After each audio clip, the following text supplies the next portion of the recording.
संगठनात्मक स्तर पर नई पीढ़ी को कमान सौंपने के लिहाज से कल का दिन बेहद खास रहा। न्यू जनरेशन को पार्टी के कमान सौंपने के लिहाज से कार्यकारी अध्यक्ष नितिन नबीन ने कल पार्टी अध्यक्ष के रूप में नामांकन दाखिल किया। उनके प्रस्तावकों में पीएम मोदी, अमित शाह, राजनाथ सिंह शामिल रहे। बता दें कि नवीन के सभी 37 नामांकन पत्र वैध पाए गए और उनके खिलाफ किसी ने भी नामांकन नहीं किया। अब नितिन नबीन के नाम का ऐलान होना सिर्फ बाकी है, जिसकी औपचारिक घोषणा आज कर दी जाएगी।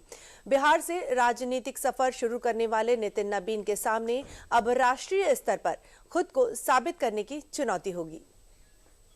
भाजपा के राष्ट्रीय अध्यक्षों की सूची में अटल बिहारी वाजपेयी, राजनाथ सिंह, नितिन गडकरी, अमित शाह और जेपी नड्डा जैसे दिग्गज नाम शामिल रहे हैं। अब इस सूची में नितिन नबीन का नाम जुड़ने जा रहा है, जो पार्टी के लिए पीढ़ीगत बदलाव का संकेत भी माना जा रहा है।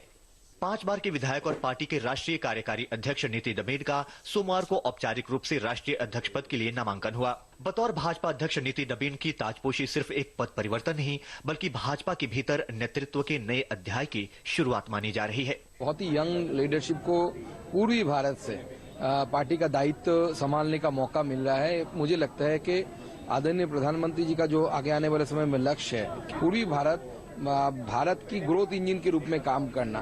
ये पूरे देश के राजनीतिज्ञों को, राजनीतिक पार्टियों को एक संदेश गया है कि भारतीय जनता पार्टी ही है जो फर्श से अर्श तक कार्य करता जाता है। जो हमारी प्रक्रिया है वो बिल्कुल पूरी तरह से डेमोक्रेटिक है, लोकतांत्रिक है। बूथ स्तर से शुरू होकर विभिन्न स्तर से, जिला स्तर से, प्रदेश स्तर से और यहाँ आज राष्ट्रीय स्तर में हमारा अंतिम जो हम लोकतंत्र की पर्व कहते हैं, सबसे बड़ा इतिहास में यहाँ हो रहा है। नितिन नबीन जी को पार्टी ने राष्ट्रीय अध्यक्ष चुनने का निर्णय लिया।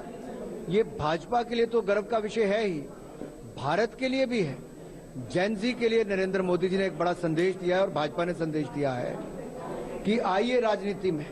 राजनीतिक सफर की बात करें तो नितिन नबीन ने कम उम्र में ही राजनीति में प्रवेश किया और पहली बार 2006 में पटना पश्चिम विधानसभा क्षेत्र से बिहार विधानसभा के लिए निर्वाचित हुए। 2010 से वे लगातार बांकीपुर विधानसभा क्षेत्र से निर्वाचित होते रहे हैं और 2010, 2015, 2020 और 2025 में जीत हासिल कर लगातार 5 बार विधायक चुने गए। बिहार सरकार में कैबिनेट मंत्री के रूप में सड़क निर्माण, शहरी विकास एवं आवास और कानून जैसे महत्वपूर्ण विभाग भी वे संभाल चुके हैं। सिक्किम और छत्तीसगढ़ जैसे राज्यों में महत्वपूर्ण संगठनात्मक जिम्मेदारियां भी उन्हें सौंपी गई और आखिरकार उन्हें राष्ट्रीय कार्यकारी अध्यक्ष के रूप में बड़ी जिम्मेदारी मिली। मंगलवार को बीजेपी में नए अध्यक्ष के रूप में नितिन नबीन की ताजपोशी तय है। ऐसे में युवा नेतृत्व, जमीनी राजनीति के अनुभव के जरिए बीजेपी में नितिन नबीन का राष्ट्रीय अध्यक्ष बनना संगठनात्मक भविष्य के लिए बेहद अहम माना जा रहा है।